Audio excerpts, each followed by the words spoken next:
Hey everyone, welcome back to Beauty School Bobby. Today we are here at the Redken Exchange in New York City, and we are so excited to be partnering with L'Oreal Access and Lead. I hope you enjoyed this episode, and if you do, leave a like. Well, Peter, thank you so much for being here today. I'm really, really excited to talk to you. So we were just talking a little bit about kind of a new program that you've started and what you're doing right now. So tell me a little bit about what you're teaching and what you're doing at this moment. Yeah, so the program is called the Freedom Project. And really the emphasis behind it for me was, during the shutdown in COVID, I had a lot of free time on my hands, and I really wanted to sort of think back and ask myself the question, what are the key principles, or what has been the key strategy for me for all these years that has, led to the success of our salons and our individuals. And so I came up with this project called the Freedom Project. It was really about teaching people how to get free of the limiting beliefs they have in their head that hold them back, and then how to apply that energy and that enthusiasm to growing their income and ultimately to building wealth. Because I think, we all want to start well in life, but I think it's important that we finish well as well. And I know throughout my career in the industry, that hasn't always been true for a lot of salon owners or a lot of salon professionals.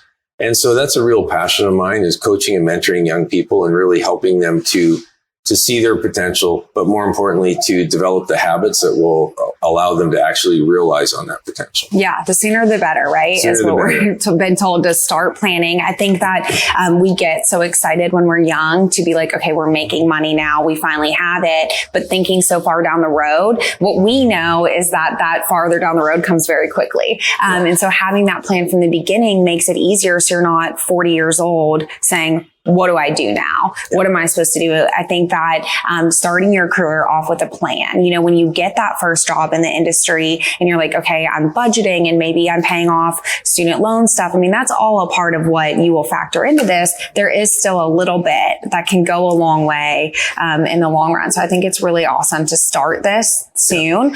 So where can people find this? Where can people be connected with so if they go onto our website, summitsalon.com, and they just look under trainings or programs, they will see the banner for the Freedom Project, and it will list all of the events that we're at. Okay. Yeah. Awesome. So I know we're going to be in Charlotte in the back half of the year, as well as in Tampa, Florida. And then the schedule for 2023 isn't quite out yet. Right? Okay. Well, awesome. We'll definitely check that out. But now I want to kind of talk about you a little bit in your career in the industry. So what was your first initial exposure to the beauty industry? What was the first moment that you came in and you're like, okay, I'm a part of this now? Yeah. So when I was in college, in graduate school, actually, I was a partner in a student consulting firm when I was like 22 years old. And I did some work for the local Redken distributor in our market. And so he introduced me to a barber who had started to open up, back in those days, this was in the early 80s, men's and women's unisex hair salons. Okay. But he was struggling on the operational side of it. So when I came out of college, I accepted a position with him to help him grow his business. And then, then I started opening my own salons, and 7 years later, I bought that company from him. And, so 7 years, you were like 29 when you first purchased? So I was 29 at that point, and then 36 years old when I bought the rest of the business. Wow. Yeah. I mean, that's young. That's a young start. I was very young. Yeah. At the time. What was it like coming into the industry? Do you remember being like, these are my people? These are like, what was it like at that time for you? I'm a very analytical thinker, and my background is in finance.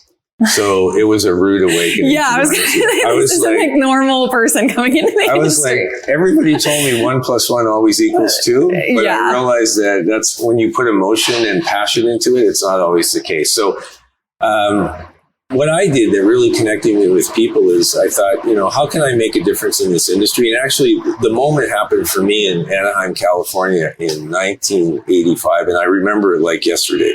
I was at a conference there, and Zig Ziglar was the keynote speaker. Wow. And he kept saying, you can have anything in life you want if you just help enough other people get what they want. And he said it over and over and over again. And all of a sudden there was a moment, I can still see him on that stage, where I went, oh my gosh, this will be for me, the passion project is I'm not going to teach people how to cut hair or color hair because I don't know how to do it.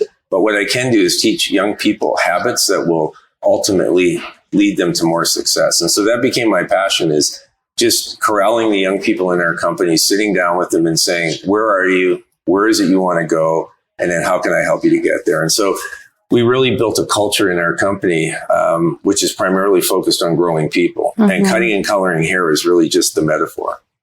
And, so that's always been a passion of mine, and why I love this industry and the people in it, and why I'm sitting here today, really. Yeah. I mean, it's taken you everywhere. You obviously have had a lot of success in the industry doing that. So it is exactly what he said. The success came from helping others, which I think is awesome. You can say that worked and you did it. What kind of walk through what your career path has been? I know you've done different things with the company, but I know that meeting with people and growing salons, specifically kind of what has this path looked like, and what different roles have you had throughout your career? Yeah, so up until probably the early 80s, my primary focus was on growing the business back home. And then I made a strategic decision in 1994 or 95. We stopped opening salons because geographically it was going to be challenging for us to do that. And we basically took the concept or the intellectual capital and packaged it up and started going on the road and turning around other companies. And so we started in the distribution business in Toronto and helped a client out there. And then eventually I ended up in the United States working with a chain of salons on the East Coast, which is how I get introduced to L'Oreal or Redken in New York. And so from there, I've worked through L'Oreal with probably every major chain in the industry, from JCPenney's to Ulta to you name it. But my love has always been for the independent salon owner. So back in 2006, when Michael Cole and Randy started the summit, they approached me about becoming involved in that. So I became involved as a speaker and a trainer in 2006. And then in 2009, I became president of that company. And so that has been, a love of mine for the last, I guess it's been close to 14 years now, is really, putting together a format where we can go out and really make a difference for salon professionals and salon owners in terms of their career and their success. And so that's kind of where my life has been for the last 14 years, is, working with Summit, and then also still involved with our business at home. Yeah. So one of the things that is happening in the industry right now is we have a lot of young stylists coming out of beauty school and really wanting to kind of make their own way and kind of jump in. I think a lot of people are jumping in without having somebody, something like Summit in place, or somebody like you to kind of help guide them. I think they're jumping in to waters that I don't know that they're as prepared for. Do you kind of see that being the case right now? A little different than maybe 10 years ago, 20 years ago? Are there still as many people looking for this information? Or is it more, I did it maybe not the right way, and now I'm looking? Is it coming more after a little bit of experience in the industry? Yeah, we're seeing a lot of different trends out there. I think for sure, probably 75% of our labor force will be millennials by 2025. I have 4 of them at home. So, and they're very entrepreneurial. They're the smartest people on the planet. And I love their energy and their enthusiasm. But sometimes it's like, ready, jump, aim. And I think that's very prevalent. And then I think there's, on the back end, a lot of them struggle because they have the passion for it. They don't necessarily have a plan. I have this little, I don't know if you can see it, this little rubber bracelet on. It says passion plus purpose equals prosperity. So I think there's no question that, to me, passion is about loving what you do, and you have to love what you do. You're never going to work hard enough at it to be great at it. But I think most service providers have passion in spades, but they're not always on purpose. They're not always aware of the cause and effect relationships that really drive success in this industry. And so sometimes they learn it the hard way. Yeah. And that's really what our passion is at Summit, is how can we shorten the learning curve for them? How can we set them up from day one and put them in a position where they're going to be more successful? Yeah. What's that look like coming out of beauty school? Like, I know everybody has a different path and there's not just like one way, but if one of your kids were to go into beauty school right now, what would you recommend for them as their first year in the career, second year in the career? What's that look like for you? I know this is kind of on the spot. Yeah, no, 100%. I'm a big fan of what I call modeling. Okay. So I know throughout my life, whenever I wanted to learn something, there's two ways to do it. You can stumble around, you can go to classes, you can read, or you can go find somebody, a person who's already achieving what you want to achieve. Yes. And get them to mentor you. And if they can't do it in person, they can do it through their seminars or their books or whatever. So for a young service provider, what I would say is find a really successful stylist that you believe in and then try and become an apprentice or an associate, get connected to that person, invest some extra time when you get out of school. And what you're there to learn is, yes, the technical side of it, but more so, how does that person communicate with clients? Why is it that they're retaining clients so easily? Because at the end of the day, we're in a relationship business. And, what I say to young people is, look, there's only two metrics that make up your success. One is how many guests sit in your chair, and the other is how much money they spend. And that's the reality of our business. And so there are people out there who do a lot of guests, don't charge a lot. They work really hard. There are some people out there who don't do as many guests and can charge a lot, and they're working really smart. So you have to decide what side of that equation you want to be on, because there's a different skill set. And then you need to go and pursue that and find mentors and people who can teach you it. So if you can get into a salon that has that kind of culture where they are mentoring young service providers, I think that's the very, very best thing that you can do. Yeah. And then at some point in the future, if you really want to do your own thing, you're going to be much better prepared to be successful at it. We're going to take a quick break from the podcast to hear a word from our sponsors. Today's sponsor for this episode is LEAD. LEAD is the first degree designed with beauty professionals in mind. To create future professionals and leaders for this fast-growing industry, Rolfs has partnered with L'Oreal, Arizona State University, and Mesa Community College, and is proud to launch the first ever college and university degree designed specifically with beauty professionals. It's time to acknowledge the level of impact beauty professionals have in our lives. Every year, an individual consults with a beauty professional over 48% more than a physician. This is why advancing the accredited education of beauty professionals is our mission. LEAD is shaping the future of beauty by developing the minds and expanding the intellect of beauty professionals who maintain and restore our self-expression and well-being. For more information, visit leadinstitute.degree today.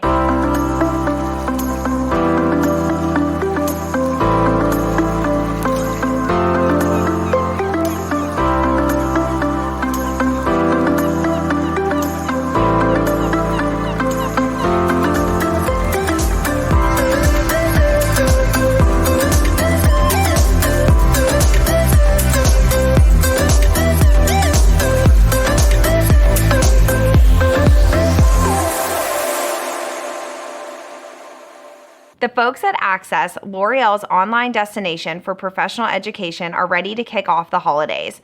Because they love cosmetology students so much, they're launching a holiday promotion just for you. It's called Haul for the Holidays, and trust me, it's a haul like no other. And what's even better is that it couldn't be easier to participate. So here's how it works. Starting on November 1st, you will log into L'Oreal Access, complete the Haul for the Holidays learning plan, which has been curated just for students so they can learn about different L'Oreal professional hair care and color brands. And then you'll hop over to L'Oreal's Level Loyalty Reward site and enter to win the Ultimate Stylist Starter Kit. 100 students will win the holiday haul containing prizes like a mannequin head, a carbon comb, tint brushes, mixing bowls, super cute capes and aprons, towels, a ton of full-size L'Oreal products, and so much more. Then 10 lucky winners will get all of that plus enough level points to redeem for a nice set of shears or a Dyson hairdryer.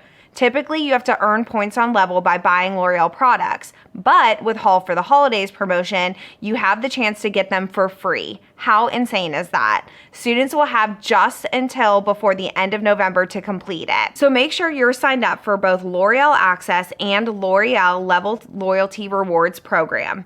More info is on its way, but go ahead and get excited. This is about to be a happy holiday indeed. Now let's get back to the episode. When you say kind of going on to do your own thing, I think what that looks like for a lot of young stylists is that looks like making my own schedule, wearing what I want to wear, coming in. And that's the thing that in the beauty school that we're navigating right now. You know, Yes. we're trying to figure that out. I think, everything that you're saying, I think to be true. And I think it's absolutely right. And I think that there's a lot of people that will find people on the internet and they'll be like, okay, I want to be like this person, but maybe they can't go work with them directly. I think the most important thing is working with them directly. I think, like you said, finding a mentor and being there through this is how I set up. This is how late I'm here. You've got to see the real picture. It can't just be what's on social media, because what's on social media, as we all know, is the pretty, the happy, the fun. But what you don't always see is the hard work that's going behind it. 100%. So I really like that sentiment of like going into hands-on, be with somebody. What advice do you have for somebody that maybe is in that position right now and they are feeling a little stuck? Maybe they feel like they've been there a little too long. Is it to kind of find motivation to keep going? At what point is it like, okay, I need to break out? I've been following somebody, I've been working under somebody for an amount of time that I feel like is enough. How do you think somebody can kind of get through those moments? I think that's a feeling that a lot of people have. Yeah. So I think we all have those feelings at different stages in our life. And I really think, you need to do some self-reflection and say, okay, how's the story going to end? Like, in other words, this is where I am, but where is it I want to be in the future? Mm-hmm. And then if the path you're on is not going to get you to that place, then you need to make a decision and choose another path. But I think to choose another path for the sake of choosing another path, it could be possible that the path you're about to choose is actually going to take you further away from where you want to be than you think it is. Right. So I'm a big advocate of trying to put your mind in the future and saying, what do I want my career, my life to look like? Mm-hmm. And then am I on the path that's going to get me there? Mm-hmm. And if not, then maybe you have to make a different decision. But I think it's very very important to understand what the outcome is you're looking for, because it's that old adage of be careful what you wish for. So yes, for example, I'm working in a salon. I'm working with somebody. Maybe it's time for a change. Well, but maybe that change could be an opportunity to become part of the ownership or leadership team in that salon versus going out on my own. Mm-hmm. Which of those two is going to be better for me in the long run? I think that requires some thought and reflection, because there are pros and cons to both. So, when I go out on my own, yes, I have the independence, but I also have the responsibility. And at the end of the day, there is no passive income stream there. Mm-hmm. So if I'm not working, I'm not earning. Right. If I become part of a leadership team in my salon and eventually someday could go on to be an owner or a shareholder, there is a potential passive income stream there that in the long run makes my life easier. Mm-hmm. So there are pros and cons to both. And I think young people, sometimes they don't spend enough time thinking about not just the present, but what is going to be in their best interest in the long term. Right? Yeah. Are you having these conversations with salon owners about changing mindset of bringing people on in leadership and ownership? Is that something that you're seeing salon owners across the country kind of being more open to, or are they coming to you like, I can't figure it out. Why is everyone leaving? And you're like, here's what, it's time for you to start thinking different. So here's what's interesting is I started selling equity to service providers in my company in 1989. So I have been on this model for literally my entire career. So how did you, what made you do that? What was it? Was it that, I want to keep them, so I'm going to give... It was understanding very simply. I believe one of my core values is servant leadership. I believe I'm the least important person in my company. Mm-hmm. They're the most important because they actually produce the revenue. And so whenever I found somebody in my company that I believe, had the heart and the mind to be part of a leadership team, I've invited them to become owners at some level. Because number one, I knew if they're truly leaders, at some point they're going to leave. And I would rather have them working with me than working against me. And so I've been a believer in that my whole life. It's made my life easier because I don't have to be there. And the company still runs very effectively because we built a culture around a core set of values that we all believe in. I think it's so smart that you did that. And I think it's really crazy that so long ago you did that, because I think that is something that right now is so important. I think that and not in like such a negative way, but there is a lot of ego in this industry, right? And I think that, getting that in check a little bit, like I said, with salon owners, they want it to be theirs. They want to put their name on the building. They want it to be about them and all of that stuff. And I think I'll say that definitely 20 years ago, that was way more common maybe than it is now. But what does that conversation look like? Do you have resistance when you're telling them like, hey, here's what I think you need to do? Or are they pretty much like, I'm desperate at this point to keep my company afloat? Just tell me the secret. So the conversation has shifted. So prior to COVID, we have an exit strategy that we teach. So we actually build exit strategies for salon owners. But I would say that for every 10 conversations, we were executing one strategy prior to COVID. Now, for every 10 conversations, we're doing 9 exit strategies. So in other words, I think what COVID did is it woke up a lot of the salon owners and made them realize how vulnerable they are. And now they're coming back to us and going, whoa, we should have taken your advice 3 years ago, but now we're ready to do that. And so we've never been so inundated with salon owners who are saying, look, it's time. I want to get people involved. I want to take some of the stress and the pressure off of myself, and I want to try to set this salon up for long-term success. Yeah. So the conversation is really exciting though. Yeah. I think it's, for me, I'm like, this is the best case scenario for, I'm definitely an advocate for the students and I love this idea. And I hope that in, a couple of years, we're talking about it and we're like, wow, there's owners, there's equity. Like, I think that these conversations are normal in other industries. I think it's maybe not for you, or I'm sure there's a lot of other people that have gotten this idea or listened when you said to do that. But I'm really excited about that. Do you have a plan set if people are like, okay, you know what? I'm a salon owner. I'm interested in this. I need to know how do you give away equity? You know what I mean? Or how does that, do you have that all set up in Summit? Yeah, 100%. So what we do is we start with a business valuation. So we actually do a valuation of your business to tell you what we think it's worth. Then what we do is we'll sit with you and we'll talk about operationally, what would this look like? Who are the people in your salon company that you feel have earned the right to be a part of this? And then we build the math. Because it has to be affordable to the service provider. And so we will build either, a full exit, a partial exit. It could be over a 5-year period of time. It could be over a 10-year period of time. But the whole idea is that it's a manageable process for you and for them. And what really resonates well with salon owners is I try to explain to them, because you mentioned about ego and, we all know that that's present in our industry. But I say, look, at the end of the day, what's going to really make you feel well? Is it going to be you continuing to believe that you need to make all the decisions and ultimately leading to the demise of your business? Or is it you leaving a legacy? And so what the young people in your salon company possess that we no longer possess is the energy and the desire to do the work. Like, I'd love to believe I can work as hard at my age today as I could in my 30s, but it's just not true. But I said, what you don't realize is what you possess is something very important that they're looking for, and that's wisdom, because they haven't taken the journey yet. And so if you can combine your ability to guide them through the trials and tribulations with their energy and enthusiasm to do the work, then you can hit a home run. Yeah. And I'll tell you, as a 62-year-old entrepreneur, I've never had more demand on my time by young people. And what they want is, they don't want me to tell them how to do it or what to do.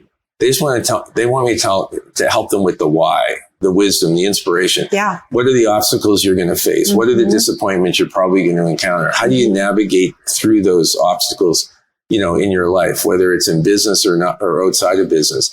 And, they love it. And the other thing too, is I think we all have to get our heads around the fact that, as a baby boomer, I grew up in a generation where I watched my parents struggle. They watched their parents struggle. we all had one desire, and that was to do better than our parents because we didn't want to struggle. Right. A lot of millennial kids, they know more about tech. So we were always believing, like, our belief was we're going to learn from our parents and then carry on. Mm-hmm. But the truth is, my kids are going to forget more about technology than I'm ever going to learn. Mm-hmm. So my belief today is that it's a mutual relationship. They're teaching me about things I don't know and understand, and I'm teaching them about things they've never experienced. Yes. And together, it's a beautiful thing. Mm-hmm. But if you're a baby boomer and you're hanging on to the notion that they should be learning from you and that there's nothing you can learn from them, you're not going to create an environment or a culture that's conducive. Yeah. Because they're going to go, you know what? Yeah. I'm out of here. Mm-hmm. But so I think there's magic can happen in this environment. Yeah. But I think the old, baby boomer salon owners, we have to get our mind around the fact that we have something to learn from these young, brilliant people. Mm-hmm. But understand we also have something to teach them. Yeah. And that's our wisdom and our experience. I think that's an amazing perspective. I think that your knowledge, what you've done in the industry is so valuable and so important. Like we need it and we need it in the beauty schools and we need it everywhere. So I'm so thankful. I know we could talk for another 2 hours. I have so many more questions, but thank you so much for being here with us. And thank you for giving us our time. And where can we follow you? So you can follow me through our website on summitsalon.com. I'm also on Instagram and Facebook. I'm not as active as one might because. So you're not selfieing all the time on Instagram. That's what you're telling me. No, I'm trying to disappear, if you will. I'm trying to create less demand for myself instead of more. So I'm, yeah. Awesome. So where can we follow you on Instagram? What's your handle? Is it Peter Mahoney? Just P Mahoney. Yeah. Okay. Awesome. Yeah, well, thank you so much for being here. We really appreciate it. My pleasure. Right, thank you. Thank you all so much for watching today. And thank you to L'Oreal Access and Lead. We are so excited for this partnership and hope you enjoyed this episode. If you did, share it with somebody that you think might like it too. Make sure you follow us at Beauty and Style Network on Instagram, and make sure you follow me at Beauty School Bobby on YouTube. Make sure you subscribe, ring that bell so that you get notified when the episodes are coming out. Leave a comment down below, and we can't wait to see you next time. Bye, guys.